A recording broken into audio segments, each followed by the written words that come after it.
우리 옆 사람하고 인사합니다. 새해 복 많이 받으세요. 이 교회는 새해가 언제까지 새해인지 모르겠다. 혹시 그러시는 분들이 계실지 모르지만 우리 구정, 옛날 구정, 설 될 때까지 계속 새해 복 많이 받았어요. 복 많이 받는 게 좋아요, 안 좋아요? 네, 좋죠. 금년 한 해 여러분 삶의 여러분의 주소가 기쁘고 즐겁고 신나고 행복하고, 이것이 여러분의 삶의 주소가 되시기를 바랍니다. 삶이 기쁘고 즐겁고 신나고 행복해야 돼요.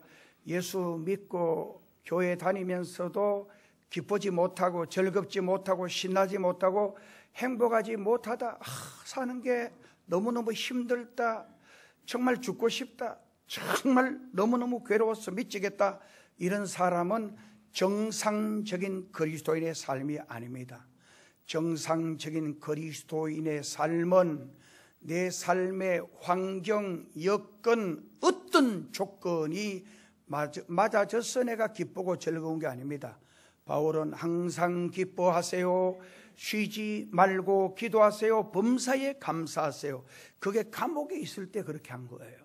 항상 기뻐하라. 내가 다시 말하지만 기뻐하시오. 정말 그렇게 말씀한 그 내용은 빌립보 감옥에 있을 때에 그렇게 말씀한 거예요. 기쁘지 못함에도 불구하고 기뻐하고, 즐겁지 못함에도 불구하고 즐거울 수 있는 것이 그리스도인의 삶입니다. 자, 오늘 우리가 7절 말씀을 읽었는데 이 말씀을 우리 다 같이 또 한번 읽어봅니다. 7절 시작.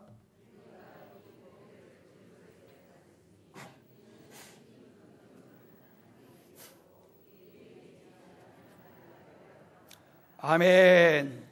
자, 우리가 이 보배를 질그릇에 가졌으니, 자, 여기 이 보배가 뭐고 질그릇이 뭐냐는 거예요. 이 보배는 이 지구상에서 가장 가치 있고 이 우주에서 가장 소중한 보배가 뭐냐? 예수 그리스도를 믿는 믿음이라고 성경은 우리에게 말해주고 있어요. 우리 삶에 가장 가치 있는 것이 돈이냐, 명예냐, 권세냐, 그게 아니라는 거예요. 성경은 이 세상에 가장 소중하고 정말 가장 가치 있는 게 바로 예수 그리스도라는 거예요. 성경은 예수 그리스도에 대해서 계속 말합니다. 예수 그리스도를 알지 못하면 지옥의 자식, 멸망의 자식, 진노의 자식, 정말 어둠의 자식. 그러나 우리가 예수 그리스도를 구주로 믿음으로 바로 하나님의 자녀가 되고, 어둠의 자식이 빛의 자식이 되고, 소망 없던 자식이 소망 있는 자녀가 되어지고 영생을 얻는, 그러니까 이 영생의 가치는 대단한 거예요. 그래서 이 보배는 바로 예수 그리스도를 가리키는 거예요.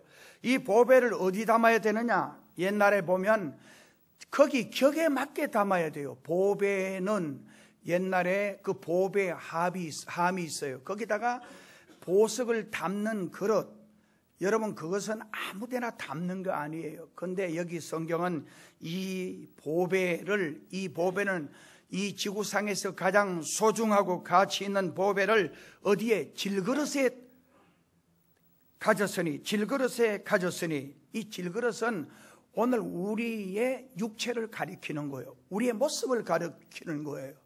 우리는 질그릇과 같은 존재예요. 성경에 보면 정말 이 질그릇은 부딪히면 깨지고 잘못하면 금이 가고, 정말 이것은 우리 삶에 그냥 허드레로 그냥 필요하게 만들어서 쓰는 그릇이 질그릇이에요. 고려 청자라든지 이조 백자라든지 그런 그릇이 아니고, 정말 이 질그릇은 진짜 보잘것없는 그릇을 말하는 거예요.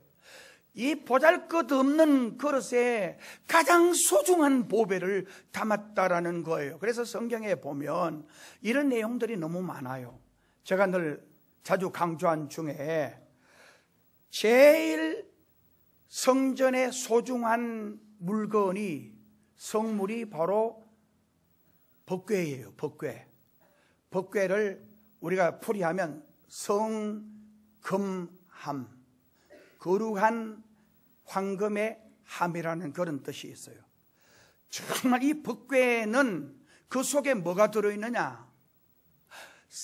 아론의 쌍난 지팡이, 그 다음에 광야에서 그들이 먹던 만나, 그리고 십계명의 두 돌판이 그 속에 들어있어요. 그래서 가장 소중한 거기에 들어있는 이게 하나님께서 우리에게 주려고 하는 가장 소중한 메시지예요. 이 세 개가 거기 들어있어요. 이 세 개, 이 가장 소중한 것을 담는 이 그릇을 성금함, 이 법궤예요. 이 법궤는 제가 늘 말씀드렸어요. 무슨 나무로 만들었느냐? 조각목으로 만들었다. 여러분 레위기서를 읽다가 조각목 하면 제가 설명해 주는 걸 이해하시면 돼요. 쓸모없는 나무예요. 정말 땔감으로도 유용하지 않는 나무예요. 그러니까 이거는 조각조각, 그러니까 똑바로 자란 나무가 아니고 조각조각 잘라서 붙여가지고 정말 만든 나무, 요건 가장 쓸모없는 우리를 가리키는 거예요. 근데 여기다가 금을, 안팎으로 금을 다 이래 입혔어요. 금을 다 입혔기 때문에 이 조각목은 눈에 보이지 않아요. 이 조각목은 우리의 삶을, 우리를 가리키는 거예요. 쓸모없는 인간이라고 할지라도 정말 믿음으로 의롭게 되고 믿음으로 거룩하게 되고 믿음으로 온전하게 되는 걸 우리에게 말씀해 주는 거예요. 자, 이 보배를 질그릇에서 가졌다. 자, 오늘 저는 제목이 2019년은 소망의 삶을 삽시다. 연초기 때문에 그렇게 하는 것만은 아니에요. 소망이 가장 중요하기 때문입니다. 우리 삶의 희망이 가장 중요하기 때문입니다. 여러분 성경에 보면 홍해 바다를 만났을 때 이건 절망이에요. 정말 뒤에 애굽의 군대가 진격해 오는 것, 이것은 절대 절망이에요. 희망의 빛이 전혀 보이지 않는 거예요. 그러나 성경은 우리에게 말씀하는 거예요. 우리가 믿으면 소망이 있다는 거예요. 믿으면 희망이 있다는 거예요. 우리 신자들에게는 절대 절망이란 존재하지 않는다라는 거예요. 그래서 우리가 믿음 생활, 교회를 봉사하는데 장로가 되든지 안수집사가 되든지 권사가 되든지 늘 안 되는 이야기, 그거 안 됩니다. 부정적인 이야기하는 사람 보면 이 사람은 믿음이 없어서 그래요. 하나님을 알지 못해서 그래요. 하나님을 알면 절대 홍해 바다 앞에서도 거기서 뭐 이 바다를 가르는데 우리가 제가 기획을 전문적으로 했습니다. 정말 내가 이 백성들을 어떻게 하냐? 숫자가 몇 명인데 이 백성들이 건너가는데 어떻게 건너가고 저 애굽의 군대를 어떻게 막느냐? 여기서 뭐 연구하고 기획해서 될 문제가 아니라는 거예요. 그냥 우리 하나님만 전적으로 믿고 하나님이 가라고 했기 때문에 정말 하나님이 방법을 주신다라고 믿으면 희망이 생기는 거예요. 하나님께서 나와 함께 하신다라고 믿으면 우리 삶의 희망이 보이는 거예요. 소망이 보이는 거예요. 이 지구상에서 가장 절망스러웠던 사람 중에 한 사람이 요셉이에요. 여러분 한번 보세요. 형제들끼리 어떻게 이 모양 이 꼴이야. 아버지가 이 아들을 많이 사랑해주고 정말 그 아버지가 여자를 몇 명 데리고 살았어요. 옛날 그렇게 살았어요. 그래서 라헬이라고 하는 이 가장 사랑스러운 여자에게서 난 아들 요셉을 이 야곱은 사랑하는 거예요. 더 많이 사랑하는 거예요. 옷도 다르게 입히고. 근데 이 애가 이제 아버지 사랑 많이 받고, 그런데 형제들이 늘 군지렁대는 거예요. 이 자식 꿈꾸가지고 이 요셉이 형님들 들어봐요. 내가 꿈을 꿨는데요, 정말 해와 달과 11별이 제게 절합디다. 그리고 또 꿈을 꿨어요. 정말 형님들의 곡식단이 나를 둘러싸고 나를 절하더라고. 그러는데 형들이 성질내고, 야 이 자식아, 네가 우리 왕이 된단 말이야. 이 자식 말을 하더라도 이따위 말하고 있냐고 막 그렇게 막 하면서 막 비난하다가 어느 날 동생이 아버지 심부름으로 떡을 사가지고 자기들 양복인데 오는데, 동생이 오면 얼마나 반가워요. 동생이 오면 얼마나 좋아요. 아이고 오냐고, 우리 요셉 온다고, 우리 온다고 너무 고맙다고 이래야 되는데, 오는데 저기 오니까 저 자식 오는데 우리 죽여버리자고 의논해가지고 완전히 죽여버리려고 작정을 한 거예요. 정말 그러다가 한 형제 중에 하나가 우리 살려주려고, 우리 그러지 말고 저 웅덩이에 집어넣어가지고 그놈이 살아났는지 안 살아났는지 보자. 그 형태를 요셉을 건져주려고 마음으로 먹은 거예요. 그런데 또 그 있다가 이 친구 이 사람 어디간 사이에 또 다른 형제가 우리 이렇게 해가 많아, 팔아먹어 보자, 우리 돈이라도 챙기자. 그러니까 형제들이 전부 다 옳다 그러는 거. 그래가지고는 은 20냥에 정말 저 애굽의 그 미디안 상인에게 팔려가서 보디발 집에 가서 종살이 하다가 또 억울한 누명을 뒤집어 쓰고 감옥에 들어갔는데, 요게 총 몇 년이야? 13년이에요. 13년. 얼마나 외롭고 얼마나 고독하고 얼마나 썰썰하고 정말 얼마나 답답하고 얼마나 부모님 보고 싶고, 그리고 얼마나 여러분 종살이가 이게 보통 어려운 일이 아니에요. 그런데 요셉은 소망을 가졌어요. 희망을 가졌어요. 반드시 하나님께서 나를 위대하게 만들어 주신다. 반드시 하나님이 나를 크게 만들어 주신다. 하나님을 믿는 사람. 저도 오늘 이 설교 준비하면서, 오늘 설교하기 전에 아침에 일부 예배 때 교회로 오면서 하나님이 얼마나 탁월하시냐. 여러분, 하나님이 여러분 머리로, 여러분 상식으로, 여러분의 경험으로, 여러분의 지식으로 하나님을 가두지 말아요. 옛날에 우물 안에 개구리는 지 본 것밖에 모르는 거예요. 지 본 것 외에는 그거 없다고 그러는 거예요. 400년 전 정말 이 지구의 많은 과학자들, 모든 사람들은 지구는 둥글다고 보지 않았어요. 여러분, 저 유럽 쪽에 저 지중해나 그쪽에 가면은 여기 마지노선이 있어요. 그걸 지나가면 떨어지는 줄, 바다가 그냥 떨어지는 줄 그렇게 생각했던 시대가 있어요. 내가 유럽 가서 배를 타고 왔는데 바로 이게 마지노선이라는 거예요. 그런데 여러분, 정말 그때 코페르니쿠스라는 사람 이야기했잖아요. 지구는 움직인다, 지구는 돈다.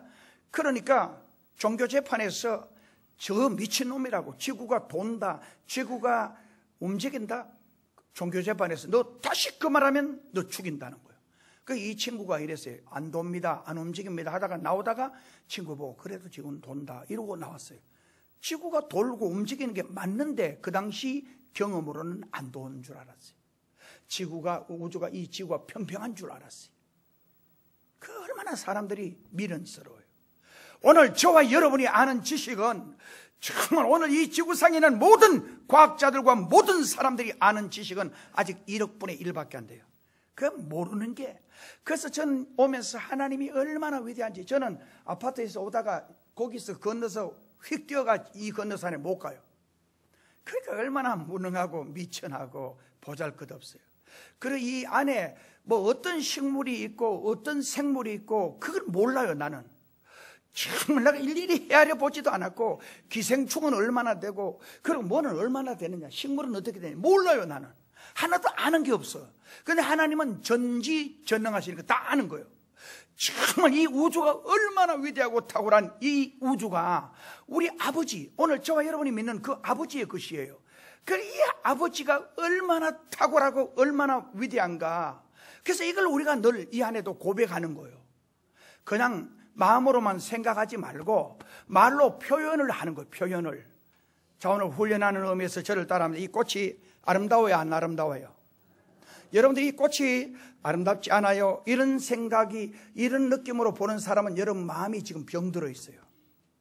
여러분 심령이 뭔가 비뚤어 있든지, 이거는 목사님 왜 그따위 말을 그렇게 하시냐고, 이건 틀림없어요. 이 꽃을 보고 아름답다고 생각 안 되고, 이 꽃이 추해 보인다든지, 이 꽃이 외로워 보인다든지, 이 꽃이 뭔가 좋지 않게 보인다, 이것은 내 마음에 병든 상태가 되어 있는 거예요. 이 꽃이 아름다워요. 그럼 우리가 이제 표현합니다. 저를 따라서, 하나님, 이 꽃이 너무 아름다워요. 이렇게 표현할 줄 아는 심령은 병든 심령이 아니에요. 아름다움을 느끼지 못한 것 병들어서 그래요.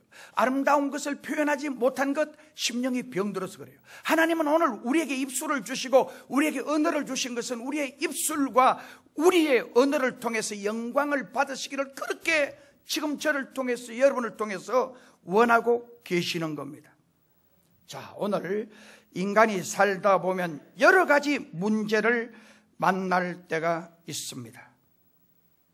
자, 그러다 보면 문제 앞에서 절망하고 좌절하고 불평하고 원망하는 사람들이 있어요. 그런데 반면에 감사하고 정말 찬양하는 사람이 있어요. 자, 원망하는 사람의 경우 왜 원망하느냐? 첫째로 불신의 결과다. 성경을 자세히 보면 모든 원망의 결과, 원망은 하나님을 믿지 못하기 때문에, 하나님을 신뢰하지 못하기 때문에 원망하고 불평하는 거예요. 믿음 없는 사람일수록 원망이 많아요. 그래서 우리가 교회를 다니면서 안 될 것만 보지 말고 하나님이 되게 하시는, 하나님이 이루시는 위대한 기적을 희망으로 바라보고 소망으로 바라보고 부정적인 자세에서 정말 긍정적인 자세로 우리의 자세를 바꾸면 희망이 보이게 되는 것입니다. 저는 노래 중에 희망의 노래를 다 좋아해요. 희망의 노래. 배를 저어가자, 그 무슨 노래예요? 희망의 노래예요. 배를 저어가자 험한 바다 물결 건너 저편 언덕에 산천 경계 좋고, 이 노래는 희망의 노래. 무슨 이야기냐면 배를 저어가는데 험한 바다 물결, 그런 물결들이 있는 거. 우리가 이건 항해를, 우리 인생의 항로를 말하는 거예요. 우리가 살아가는데 험한 바다가 있어요. 고난의 바다가 있어요. 힘든 일들이 있어요. 문제가 내 앞에 다가올 수가 있어요. 그러나 정말 희망을 가지고 저 건너편은 피안의 세계를 말하고 유토피아의 세계를 말하고 바로 거기는 하나님의 영광의 세계를 말하는 것입니다. 자, 불신. 하나님을 믿지 못하면 항상 내 자신이 불평을 하기 시작해요. 교회에서 목사든지 장로든지 집사든지 하나님에 대한 믿음이 없으면 늘 인간만 보고 사건만 보고 불평을 하기 시작해요. 홍해 바다 앞에서 불평하는 거예요. 마라의 썸물 앞에서 불평하는 거예요. 하나님께서 이 물을 변화시켜 준다라고 하는 믿음을 가지지 않으니까 불평하는 거예요.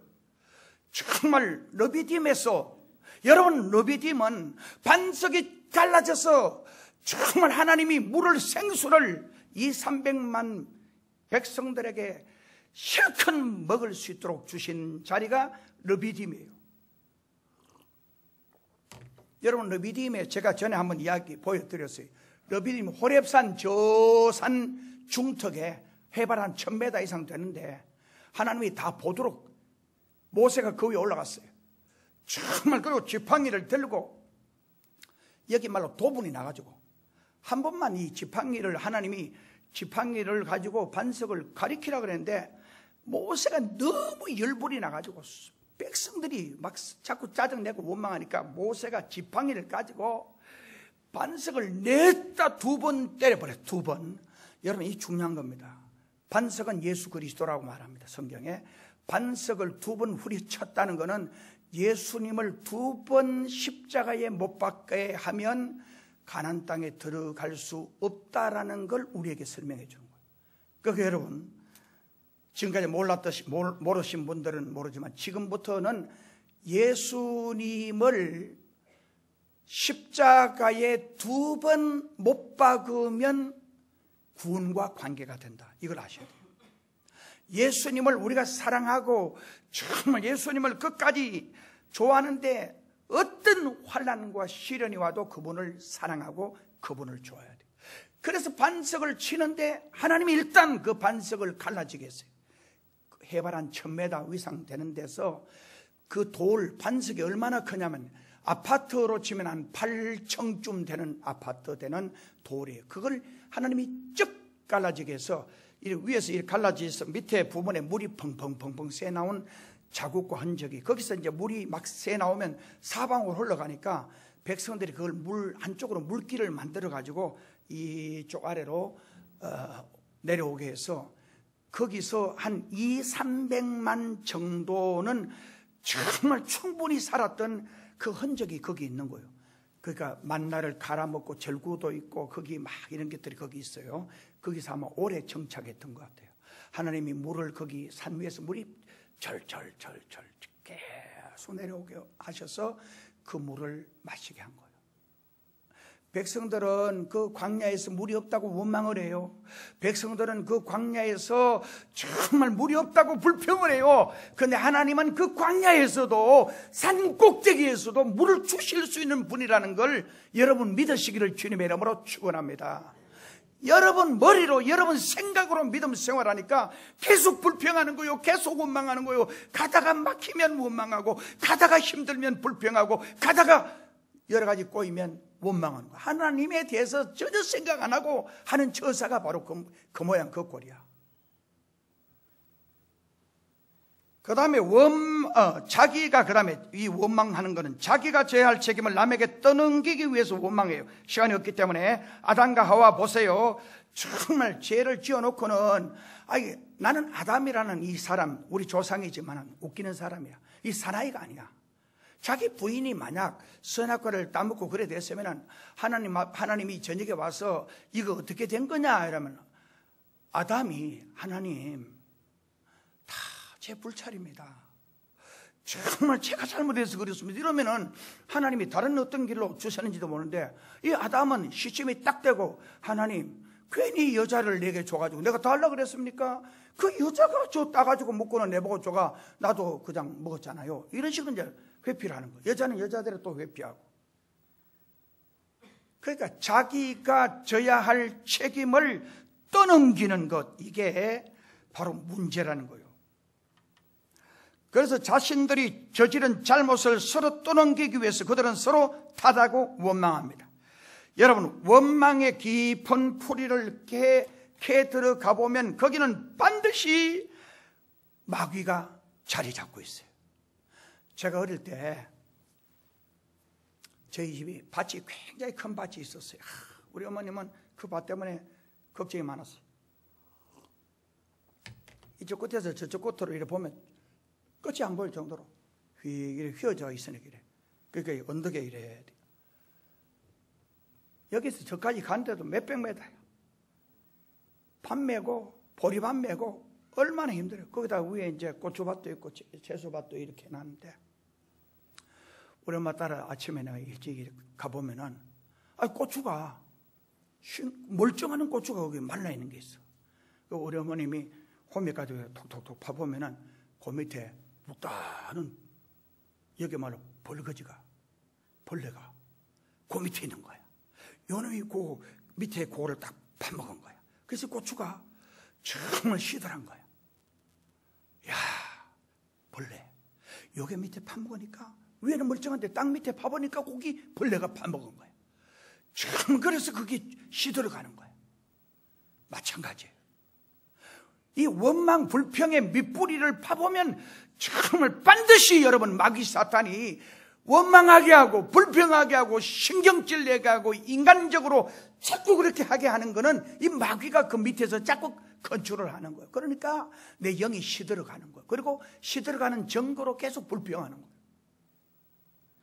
그 다음에 이 원망과 불평은 악한 습관이에요.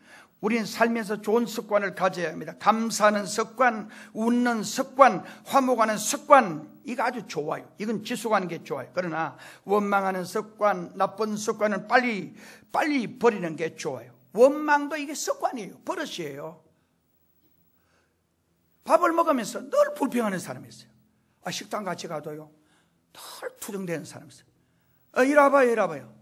왜 이렇게 짜게 했어요? 짜게 하면 안 먹으면 되지. 그걸 자꾸. 제가 며칠 전에, 3일 전에 집사람 보고, 여보, 아침에 된장찌개 먹고 싶은데 좀 해줄 수 있으니까, 잘 안 먹더만한 거로 또 했어요. 된장찌개를 했는데 얼마나 맛있는지. 그래서 우리 집사람은 이러는 거야. 너무 짜게 해서 미안하다. 자꾸 짜게 했다 그러는 거야.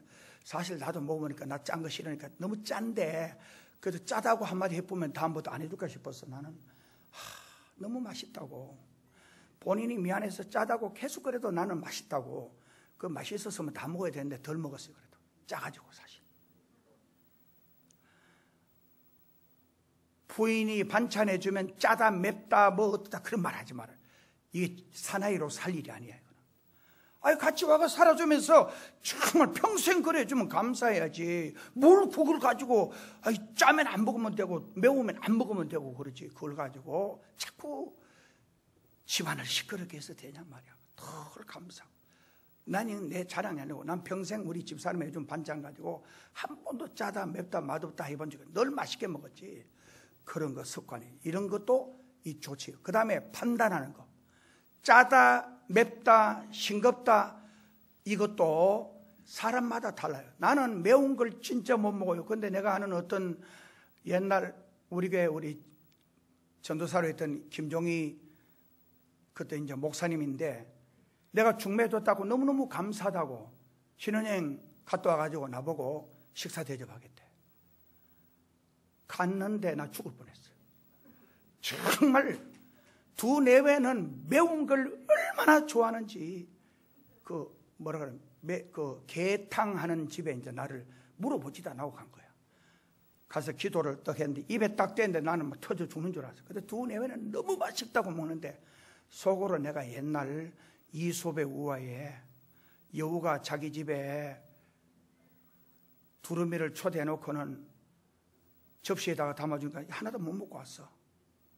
그 다음에 두 번째 또 반대로 이제 두루미가 자기 집에 초대해서는 항아리 속에다가 맛있는 거 넣어가지고 먹으라고. 그래서 여우도 하나도 못 먹고 왔어. 이건 하나의 그 예화가 딱 생각나더라고.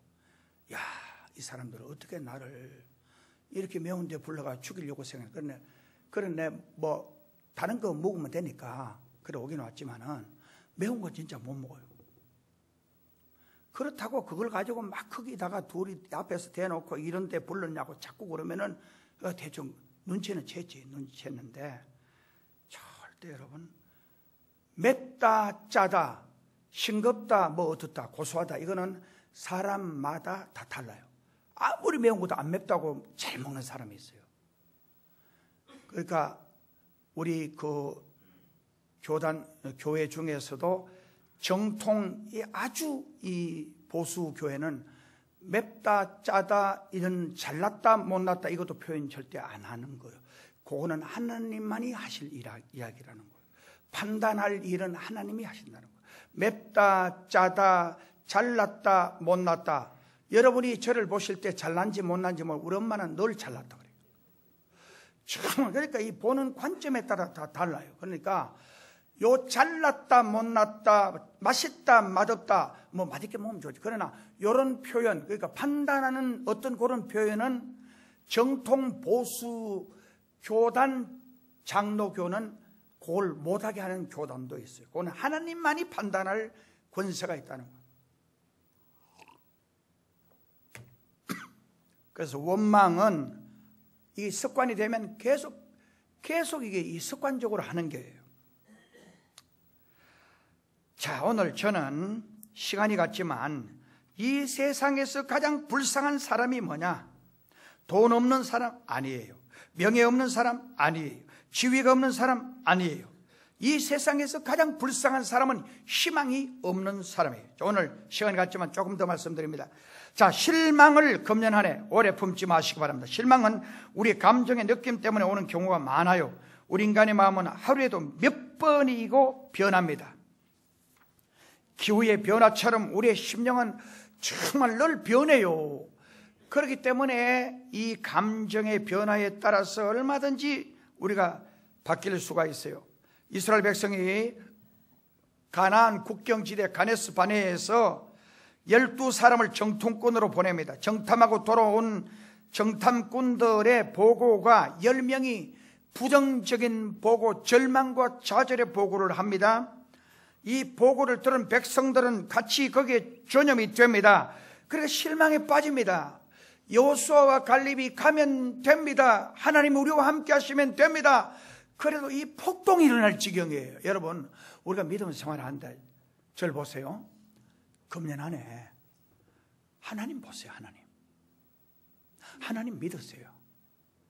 정말 하나님을 생각하고 하나님을 믿으면 내 여건과 환경에 따라서 그렇게 늘 안 된다, 늘 안 될 거다, 그 어렵다, 이거는 전부 다 하나님이 없어서 그래요. 여러분, 성경이 우리에게 그걸 말하는 거예요. 전부 다 그랬어요.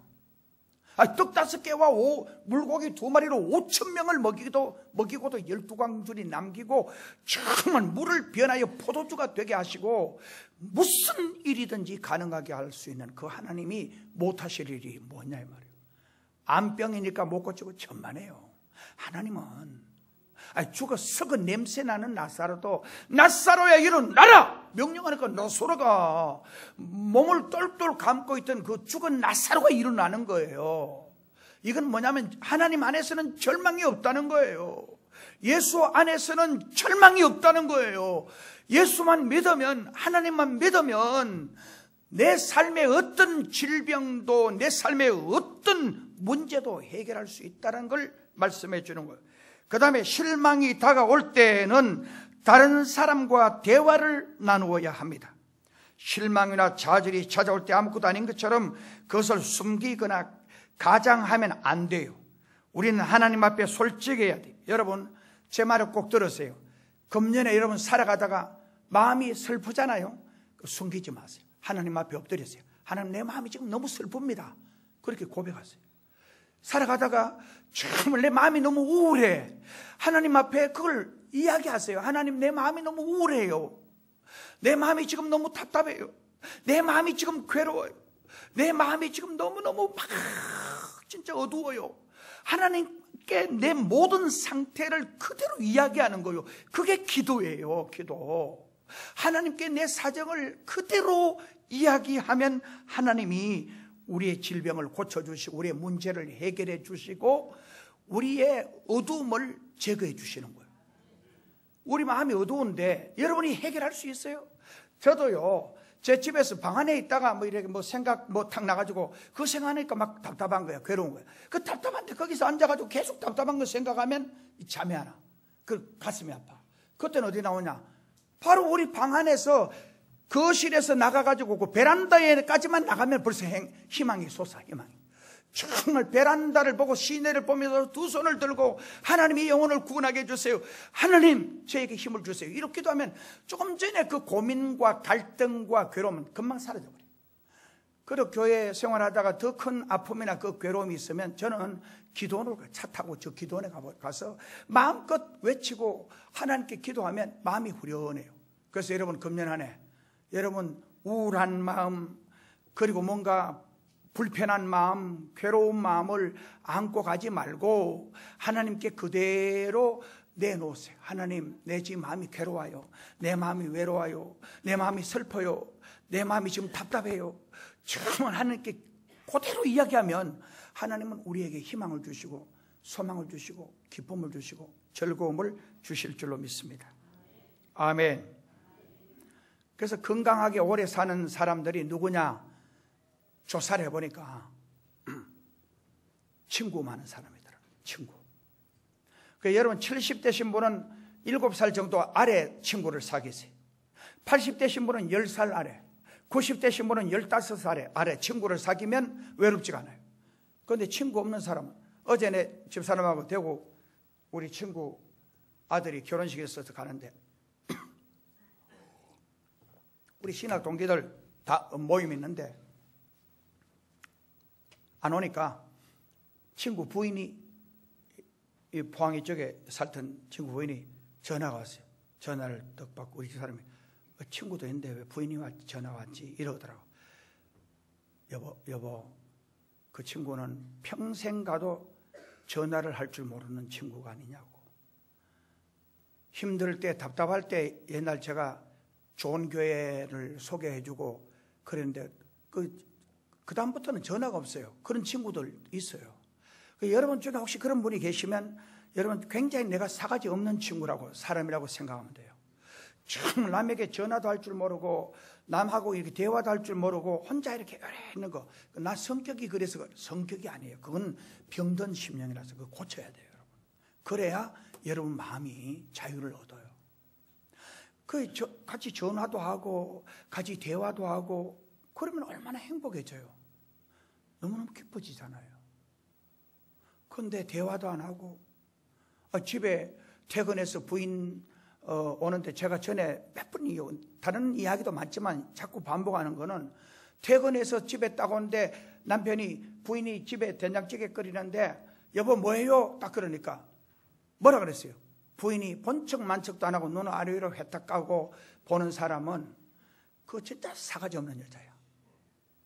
정말 이 여자는 이래 생각하는 거야. 야 이놈아, 니도 코도 있고 눈도 있고 한데 내가 지금 끓인 냄새가 온 집을 앙동하는데 된장찌개인지 그렇게 무식하게 모르냐? 그렇게 대답 안 하는 거야. 그 다음에 뭐요? 이러면 부인이 된장찌개 딱 요 말하고 딱 끝내는 여자는 그것도 굉장히 사가지 없는 여자예요. 이 대화가 없는 거야. 그러면 안 돼. 정말 이런 여자 물었을 때 여보 된장찌개를 끓이고 있는데 여기 재료는 뭘 넣고 당신 맛있게 드시라고 이렇게 준비하고 있는데 맛있게 드셔야 되는데 이렇게 말하는 그 정도 수준은 굉장히 이건 100점짜리 여자예요. 그러니까 이건 대화하라는 거예요. 집에 딱 도착하면 그래 말해도 아는데도 이야기하라는 거예요. 내가 며칠 전에 우리 황수관 박사가 돌아가시기 전에 강의했던 유명한 강의 중에 50 몇 살 된 아들이 80 몇 살 된 아버지하고 이제 겨울에 방 안에 거실에 둘이 앉아가지고 바로 그 창문 밖에 까치가 깍깍깍깍 오니까 아버지 86 된 아버지가 아들아 저게 먹고 이러니까 아들이 아버지 까치예요. 금방 좀 있다가 아버지가 아들아 저게 먹고 까치라니까요. 세 번째 정말 아들아 저게 먹고 물으니까 아들이 화를 내면서 아버지 몇 분 말했어요. 까치라 했잖아요 아버지. 정말 성질이 나서 막 그러니까 아버지가 슬그머니 일어나서 방 안에 가서 장롱에서 일기장을 꺼내와가지고 아들아 이거 봐라. 바로 옛날 내가 50대 네가 4살인가 3살 때 내가 요 자리에 앉아서 아빠 저게 뭐요? 까치란다. 아들에게요. 그걸 몇 번이야? 27번을 아들이 물었다는 거. 까치란다. 근데 아버지는 거기 아들이 27번 물었지만 나는 너무 좋았다. 사랑스럽다. 너무 행복하다. 그래서는 그 일기를 보고 아들이 그렇게 엉엉 울면서 아버지가 늙은 아버지가 3번 모는데 아버지 화를 내면서 정말 까치라고 몇 번 해야 알겠어요 하고 그랬던 자기를 반성했다라는 이야기입니다. 오늘 가정이 행복해지지 않는 가정 자세히 살펴보면 한 번 묻고 2번 물으면 또 물어요. 남편이든 아내든 이런 말을 하는 그런 버릇을 가진 사람은 진짜 사가지 없는 사람이야. 남편이 5번 묻든 7번 묻든 여보 까치예요. 까치가 아니고 다른 어떤 것도 물으면 이야기해주면 되잖아. 방금 물어놓고 또 묻냐고. 이런 부부가 있다면 이건 굉장히 금년 안에 소망을 가지고 살기 위해서는 그거 해결하지 않고는 소망이 없어요. 반드시 대화가 있어야 돼요. 그 다음에 3번째로 하나님의 계획과 선하신 능력을 적극적으로 믿으시기를 바랍니다. 우리 삶 속에 어떤 일도 시간이 없기 때문에 하나님의 선한 걸 믿어야 돼요. 그 다음에 실망이 될 때보다 의미 있는 일을 행하십시오. 대체로 우리의 생각과 마음은 손발이 움직이는 것에 따라서 변화될 수 있는데 의미 있는 생활하자. 정말 제가 여러분 저기 폴란드 크라코프 아우슈비츠에 가면 어떤 사건이 있었냐면 이게 실질적으로 있었던 사건이에요. 거기에 한 사람이 그 삼엄한 경비를 뚫고 탈출한 사람이 있었어요. 정말 그 사람이 딱 탈출하고 난 뒤에 그쪽 그 소속된 데에서 지휘관이 언제까지 이 사람 못 찾아내면 10명을 죽여버리겠다고 했어요. 바로 찾지 못하고 이제 10명을 차출해서 죽이려고 하는데 한 사람이 울면서 나는 부모도 있고 내 자식도 있고 내 아내도 있고 정말 내가 죽으면 안 된다고 살려달라고 막 발버둥 쳤는데 방법이 없어. 그때 이 콜벤이라고 하는 신부가 자기가 걸어나가요. 걸어나가면서 나는 처도 없고 자식도 없고 아무것도 없는데 나를 죽여주세요. 이 사람 대신 내가 죽겠다는. 그래 이 사람이, 이 콜벤이라는 사람이 거기서 이 사람 대신 죽어요. 이 사람 살아요. 이 사람이 나중에 이제 어떻게 해서 알아졌냐면, 이 사람이 저 교황청에다가 이제 편지를, 내가 이런 분 때문에 살았는데 나올 때 너무 급하게 나오느라고 고맙고 감사하다는 말 못하고 그 죽음 마지막 인사도 못하고 왔는데, 그 이제 편지를 쓰는데 그 확인해 보니까 바로 이 콜벤이라는 신부가 정말 대신 죽어준 거예요. 그래서 여러분 거기 아우슈비츠 그 1관 있고 2관에 그거 가면 콜벤 신부를 전 세계에서 오신 분들이 거기를 방문하고, 이렇게 훌륭한, 이게 목사든지 신부든지 뭐 이게 스님이었든 누구든지 간에 이런 분이 어디 있어요. 이런 분. 그 이분을 추앙하는 거예요. 교황청에서는 이분에게 완전 그 순교자 그걸 서품을 내리고 정말 전 세계에 오는 사람들이 그걸 보면서 이 콜벤의 의미 있는 삶. 오늘 저와 여러분도 이 실망이 다가오고 어려움이 다가올 때 소망의 어떤 희망의 어떤 내가 할 수 있는 좋은 일들을 생각해 보는 겁니다. 마지막으로 꿈을 쉽게 포기하지 마시기를 바랍니다. 기도드리겠습니다. 하나님 아버지, 2019년 우리에게 주신 것 참으로 감사합니다. 절망하고 좌절하고 실망하고 원망하는 인생이 아니라 하나님 안에서, 예수 그리스도 안에서 소망을 품고 이 한 해도 살아가는 저희들이 되어지게 축복하여 주옵소서. 예수님의 이름으로 기도드리옵나이다. 아멘.